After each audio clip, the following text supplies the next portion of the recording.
Hace aproximadamente 3000 años, en una zona fértil del delta del Nilo, conocida por los egipcios como Gosén, habitaba un pueblo que había perdido la memoria de lo que significaba vivir en libertad.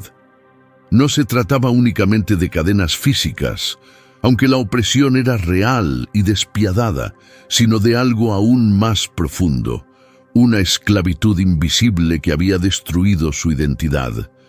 Generaciones enteras habían nacido bajo servidumbre, incapaces siquiera de imaginar una vida distinta. Los descendientes de Jacob, aquel hombre que luchó con Dios junto al río Jaboc y salió transformado no solo en cuerpo, sino en nombre, llevaban más de 400 años sometidos.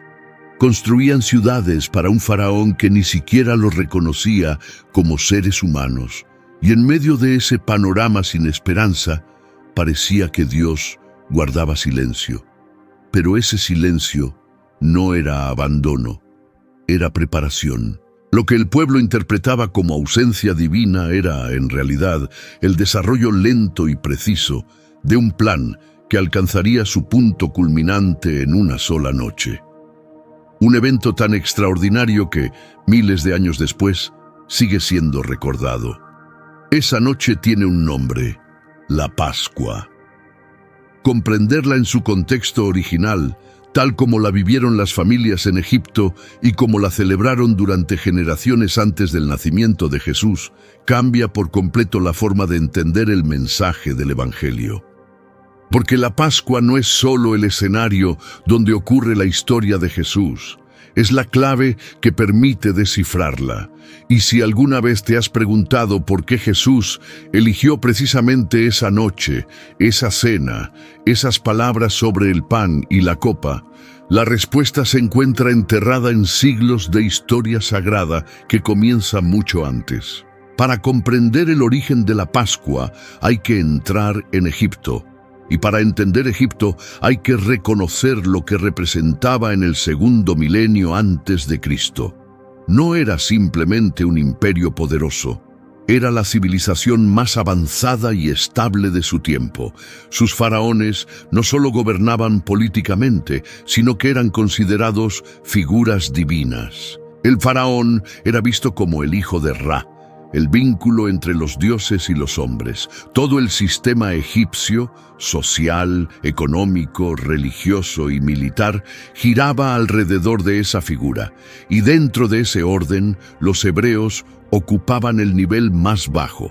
Eran fuerza de trabajo, piezas reemplazables, cuerpos destinados a levantar estructuras bajo el sol ardiente, fabricar ladrillos con barro y paja, y construir ciudades como Pitón y Ramsés. Lo que hace que el relato del Éxodo sea tan impactante no es una rebelión humana exitosa, no es una historia de guerra ni de estrategia, es la historia de un Dios que escucha el clamor de los oprimidos y decide intervenir. El texto en Éxodo lo describe con una intensidad profunda. Dios oyó, recordó, miró y conoció. 4 acciones que revelan que su silencio no era indiferencia, sino espera. Y cuando el momento llegó, todo cambió. Moisés aparece como figura central, pero no como un héroe perfecto. Era un hombre quebrado. Había huido de Egipto décadas antes tras cometer un acto violento. En Madián construyó una vida sencilla, formando una familia y dedicándose a cuidar ovejas. Había dejado atrás cualquier ambición. Y fue precisamente en esa rutina, en un día común en el desierto, donde ocurrió lo inesperado. Una zarza ardía sin consumirse. No era Moisés quien buscaba a Dios, era Dios quien lo encontraba a él. Y le dio una misión imposible: enfrentarse al faraón y exigir la libertad de su pueblo. La respuesta del faraón fue negativa, y lo que siguió fue una serie de acontecimientos que marcarían la historia. Las 10 plagas. Pero estas no fueron castigos aleatorios. Cada una tenía un propósito claro: confrontar directamente a las deidades egipcias. El Nilo convertido en sangre no solo afectó la vida cotidiana, sino que desafió al dios Hapi, asociado con la fertilidad del río. La invasión de ranas atacó la imagen de Heket, vinculada a la vida y la renovación. Y cuando la oscuridad cubrió Egipto durante 3 días, no fue solo un fenómeno natural, fue un golpe directo contra Ra, el dios Sol, la máxima autoridad espiritual del imperio. La desaparición del sol durante ese tiempo era una declaración contundente. Incluso el dios más poderoso de Egipto no tenía control. Era una humillación pública que dejaba en evidencia la fragilidad de todo el sistema de creencias egipcio. Y entonces llegó la última plaga, la más fuerte, la más devastadora. No solo por el dolor que causó, sino por lo que representaba. Fue el golpe final contra el corazón del poder egipcio. El primogénito del faraón no era solo un hijo, era el heredero de un trono considerado divino. Su muerte no representaba únicamente la pérdida de una vida, sino la ruptura de una línea sagrada, el colapso simbólico de un sistema que afirmaba que los dioses gobernaban a través de él. Aquella noche, cuando el ángel de la muerte atravesó Egipto, no hizo distinción. Murió el primogénito del faraón, murió el del esclavo y también el de los animales. Lo que quedó en evidencia fue una verdad imposible de ignorar. No existía poder en la tierra ni en los cielos capaz de detener la muerte, excepto uno, el Dios de Israel, que no solo anunció el juicio, sino que también proveyó el medio de protección. Y esa señal fue la sangre. La forma en que fue establecida no es un detalle menor, es un acto cargado de significado que atraviesa la historia. Cada instrucción dada a Moisés en el capítulo 12 de Éxodo contiene una profundidad que resuena a lo largo de los siglos. El cordero debía ser perfecto, macho y de 1 año. No cualquier animal, no el menos valioso, sino lo mejor del hogar. Debía separarse el día 10 y mantenerse hasta el día 14, lo que implicaba convivir con él durante varios días. Era cercano, familiar, y luego sería entregado. Al caer la tarde del día señalado, el cordero era sacrificado. Su sangre se recogía y usando una rama de hisopo se aplicaba en los marcos de la puerta. Esa misma noche, con la sangre aún fresca en la entrada, la familia permanecía dentro, comiendo. Afuera la muerte avanzaba, adentro había protección. El detalle del hisopo suele pasar desapercibido, pero es profundamente simbólico. Era una planta sencilla, común, que crecía entre grietas. No era majestuosa ni especial a los ojos humanos. Y, sin embargo, fue el instrumento elegido para llevar la sangre al lugar de cobertura. Siglos después, esa misma planta aparece en las palabras de David cuando clama por limpieza: «Purifícame con hisopo». Y vuelve a aparecer en el momento de la crucifixión, cuando una esponja es levantada hacia Jesús usando esa misma planta. El mensaje es continuo, coherente, imposible de ignorar. La Biblia no es una colección de relatos aislados, es una sola historia entrelazada con precisión. También importa cómo se comía el cordero aquella noche. No debía hervirse, sino asarse al fuego. Se acompañaba con pan sin levadura y hierbas amargas. Pero hay un detalle que destaca por encima de todos. Debían comer listos para partir. Vestidos, con sandalias, con el bastón en la mano, sin demora. No era una cena cualquiera, era una despedida. Era una postura física que reflejaba una verdad espiritual: estar preparados. Comer como quien sabe que en cualquier momento todo cambiará. Esa misma actitud aparece más adelante en las enseñanzas de Jesús, cuando habla de mantenerse vigilantes, con las lámparas encendidas, esperando. A medianoche ocurrió lo inevitable. El relato lo describe con sobriedad, pero el peso es inmenso. La muerte recorrió Egipto. Desde el palacio hasta la prisión, desde los hombres hasta los animales. No hubo casa sin pérdida. El clamor llenó la tierra. Pero donde había sangre, la muerte no entró. Los hijos vivieron, los hogares permanecieron en pie, y sin saberlo, muchos fueron protegidos por una señal que ellos mismos no podían comprender en su totalidad. Esa diferencia entre una casa marcada y una que no lo estaba, se convirtió en una de las imágenes más poderosas del Antiguo Testamento. No fue el mérito humano lo que salvó, no fue la justicia propia, fue la obediencia a una señal dada por Dios. Al amanecer, Israel salió de Egipto, pero no salió igual. Dejó de ser un grupo oprimido y se convirtió en una nación. El sufrimiento no los destruyó, los formó. Y la liberación no fue solo física, fue identidad. Antes de partir definitivamente, Dios dejó un mandato claro. Ese día debía ser recordado para siempre, no como una opción, sino como una celebración obligatoria, una memoria viva que atravesaría generaciones. La Pascua se convirtió en el centro del tiempo sagrado de Israel. No era solo una fiesta más, era el fundamento, era el recordatorio constante de que Dios libera, de que escucha, de que actúa. Y sobre esa verdad se construyó todo lo demás. Dios libera, Dios rescata, Dios saca al ser humano de la esclavitud y lo conduce hacia la tierra prometida. Cada vez que Israel celebraba la Pascua a lo largo de los siglos, no solo recordaba un evento pasado, reafirmaba su identidad. Era una declaración viva de que el Éxodo no era historia antigua, sino una verdad permanente.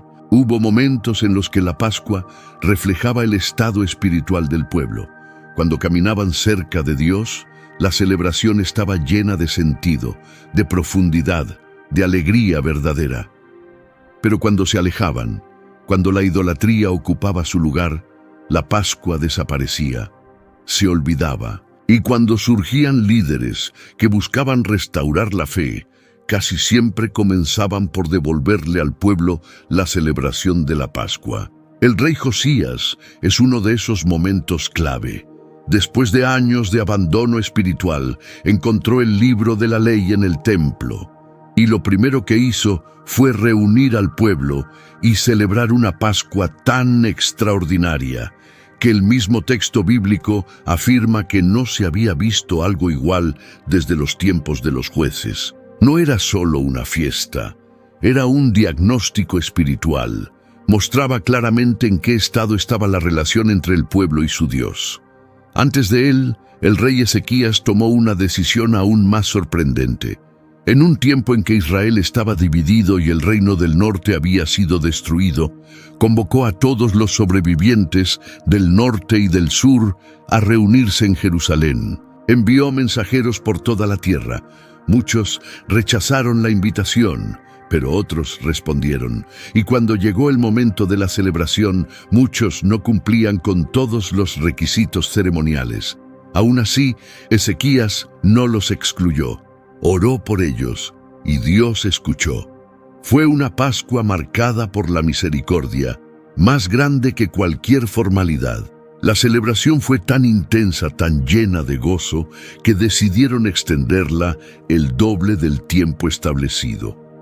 Desde los días de Salomón no se vivía algo semejante en Jerusalén, pero es en el periodo posterior al exilio, antes del nacimiento de Jesús, donde la Pascua toma la forma que el Mesías conocería. El exilio había dejado una herida profunda. Perder la tierra, el templo y la libertad despertó en el pueblo una necesidad urgente de volver a su identidad. En ese contexto, rabinos y escribas comenzaron a desarrollar enseñanzas y tradiciones que enriquecieron la celebración. La cena pascual evolucionó. Lo que antes eran instrucciones simples se transformó en el seder, una celebración estructurada, cuidadosamente organizada, llena de símbolos, oraciones, lecturas y cantos. Una experiencia profundamente significativa. Para entender cómo se vivía la Pascua en tiempos de Jesús, hay que mirar incluso semanas antes de la celebración. Antes del mes de Nisán, las familias comenzaban un proceso detallado: eliminar toda levadura de sus hogares. El chametz, cualquier producto fermentado, debía desaparecer. La levadura simbolizaba corrupción interna, aquello que crece oculto. Limpiar la casa no era solo un acto físico, era una preparación espiritual. La noche previa, el padre recorría la casa con una vela encendida. Revisaba cada rincón, cada espacio. Lo que encontraba, lo eliminaba. Lo que no, lo declaraba inexistente. El hogar quedaba limpio, listo. Y mientras tanto, Jerusalén comenzaba a transformarse. Durante el resto del año era una ciudad de tamaño moderado, pero en Pascua todo cambiaba. Miles de peregrinos llegaban desde todos los rincones: Galilea, Samaria, Egipto, Roma, Babilonia, Persia, Siria. Cada judío soñaba con celebrar la Pascua en Jerusalén al menos una vez en su vida, y muchos lo hacían cada año. Los caminos se llenaban de caravanas. La ciudad se preparaba para su momento más importante. Las calles se llenaban de comerciantes. Las casas abrían sus puertas para recibir visitantes. Nadie debía quedarse sin un lugar. Las posadas colapsaban y los alrededores se llenaban de campamentos. Jerusalén no solo recibía personas, recibía historia viva. Los sacerdotes del templo aumentaban sus turnos para responder al enorme flujo de actividad que exigía la celebración. Y en medio del movimiento, del ruido y de la multitud que llenaba la ciudad, se percibía algo más. Una atmósfera espiritual difícil de describir. Era la conciencia colectiva de que estaban a punto de recordar el momento que dio origen a Israel como pueblo de Dios. En los días del segundo templo, el centro de la Pascua era el sacrificio del Cordero. A diferencia de la primera celebración en Egipto, donde cada familia lo hacía en su hogar, ahora todo ocurría en Jerusalén, en el recinto sagrado. El día 14 de Nisán, desde el mediodía, comenzaba uno de los rituales más impactantes del mundo antiguo. Las familias llegaban con sus corderos. Los sacerdotes los examinaban cuidadosamente para asegurarse de que no tuvieran defecto alguno. Entonces comenzaba el sacrificio. En el patio interior, los sacerdotes formaban filas organizadas. Algunos sostenían recipientes de oro, otros de plata. Cuando el cordero era sacrificado, su sangre se recogía y se pasaba de mano en mano hasta llegar al altar, donde era derramada.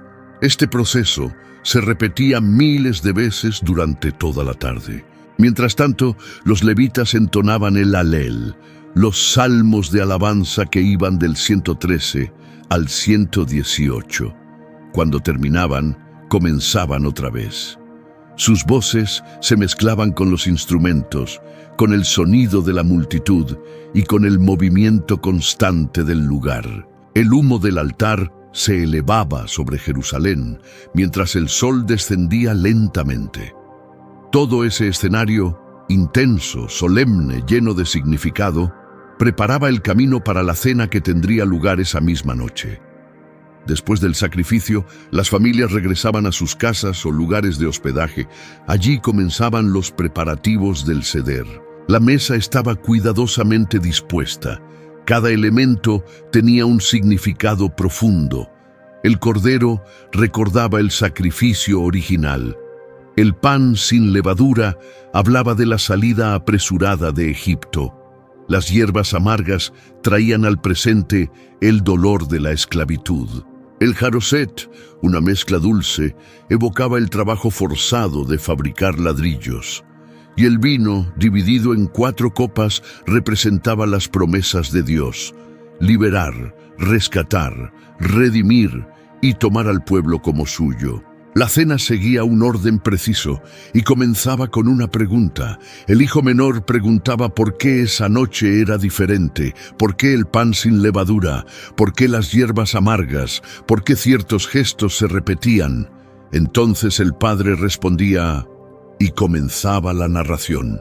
No hablaba en pasado distante, no decía ellos, decía nosotros, porque la Pascua no era solo memoria, era identidad. Cada generación se veía a sí misma como parte de esa historia. Era en ese ambiente lleno de significado donde Jesús celebró su última Pascua. Él conocía cada detalle. Había vivido esa celebración desde niño. Había cantado los salmos, había participado en el ritual, había entendido su profundidad. Y cuando llegó el momento final, actuó con intención. Envió a sus discípulos a preparar la cena. Y al sentarse con ellos, pronunció palabras que cobran un peso inmenso cuando se entienden en su contexto. Dijo que había deseado profundamente compartir esa Pascua con ellos antes de lo que estaba por venir, y en ese instante todo cambiaría para siempre. Hay una expresión en el idioma original que intensifica lo que Jesús dijo, una forma de duplicar el deseo para hacerlo aún más fuerte.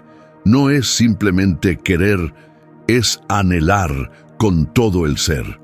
Jesús no estaba diciendo que deseaba compartir esa cena. Estaba revelando que llevaba ese momento dentro de sí con una intensidad que las palabras apenas pueden contener. ¿Y por qué ese nivel de anhelo? Porque él entendía lo que sus discípulos todavía no podían ver. Sabía que esa cena no era una más. Era el punto donde convergían miles de años de historia.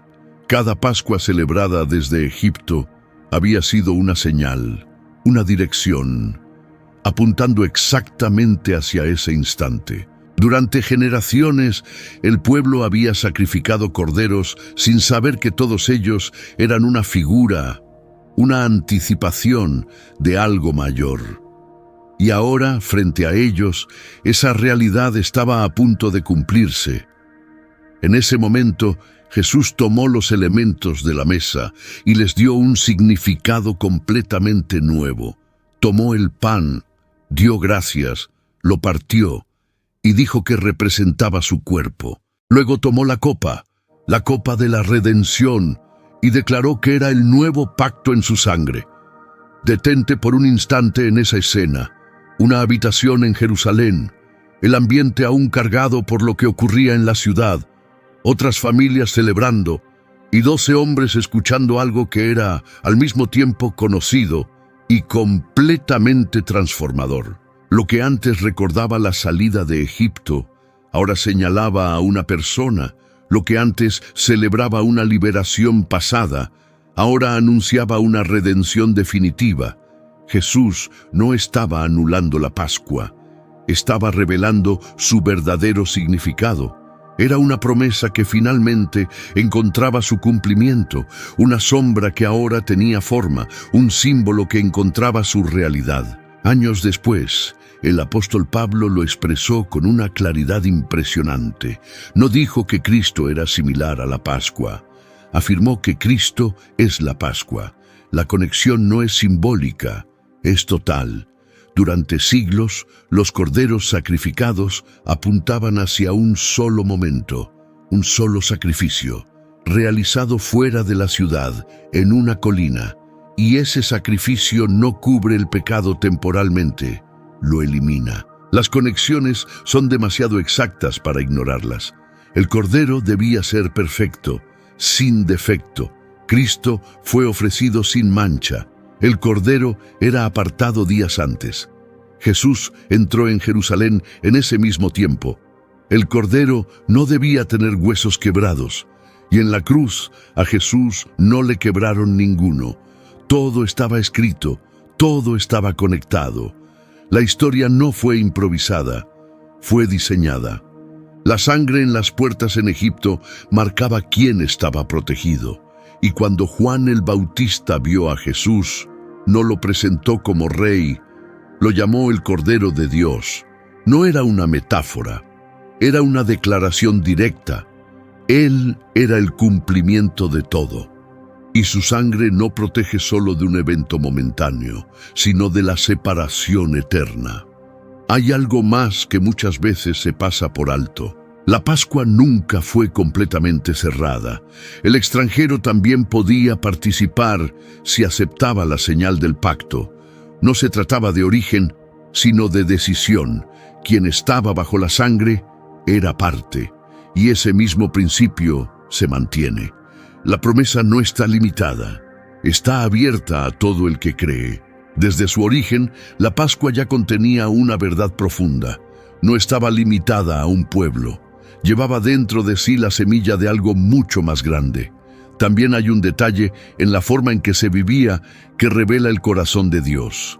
La Pascua no era un ritual distante realizado por sacerdotes en un templo, era una cena en casa, alrededor de una mesa. Allí estaban los hijos, los mayores, los cercanos. La fe no se transmitía desde una institución, se transmitía en relación. El padre, al responder las preguntas del hijo más pequeño, hacía algo único. No repetía información, transmitía identidad. En el lenguaje más íntimo posible, pasaba a la siguiente generación la historia de quién es Dios y lo que ha hecho. El mandato de hablar de Dios en cada momento de la vida encontraba en esa noche su expresión más completa. Ahora imagina esto. Eres un niño en Jerusalén durante la Pascua, en tiempos de Jesús. Has visto a tu padre recorrer la casa con una vela, buscando cualquier rastro de levadura. Has ayudado a preparar la mesa, colocando cada elemento que ya reconoces. Llegan los familiares, el ambiente se llena de expectativa y cuando llega el momento haces las preguntas, con respeto, con atención. Entonces tu padre comienza a hablar, te cuenta que fueron esclavos, que clamaron, que Dios escuchó y actuó. Mientras comes, algo sucede dentro de ti. No es solo una historia, es una verdad que se queda grabada, algo que no puede ser borrado por el tiempo ni por las dificultades. La certeza de que Dios interviene, de que escucha, de que provee, incluso cuando todo parece perdido. Eso es lo que la Pascua transmitía, y eso mismo es lo que hoy se expresa cuando entendemos su cumplimiento. Cuando tomamos el pan y la copa, no estamos repitiendo un gesto vacío. Estamos afirmando que somos parte de una historia viva, una historia que comenzó hace miles de años y que aún continúa. Reconocemos que la sangre que nos cubre no es simbólica, es real en su significado. Declaramos que hemos sido liberados, que ya no somos esclavos, que estamos en camino. Y ahora te hago una pregunta. Así como cada israelita debía verse a sí mismo como alguien que salió de Egipto, ¿te has visto tú como alguien por quien Cristo entregó su vida? ¿Sientes que esa sangre fue derramada personalmente por ti? Escríbelo. Tu respuesta puede impactar la vida de alguien más, porque esta historia no terminó en Egipto, ni en Jerusalén. Sigue abierta, sigue llamando, sigue invitando a todos, sin importar origen, tiempo o lugar. La invitación es la misma, sentarse a la mesa y reconocer que hay una sola señal que vence la muerte. Nada ha podido detenerlo, ni el poder, ni el tiempo, ni la historia. Y hoy sigue disponible. Protección para quien recibe, vida para quien cree, libertad para quien decide caminar hacia la promesa. Si este mensaje ha encendido algo en ti, compártelo. Puede ser justo lo que alguien más necesita escuchar hoy. Suscríbete y acompáñame en este camino donde exploramos la profundidad de la palabra. Y que el Dios de Abraham, de Isaac y de Jacob, el Dios que escucha, que libera y que salva, te guarde, te sostenga y te guíe hasta el cumplimiento total de su promesa.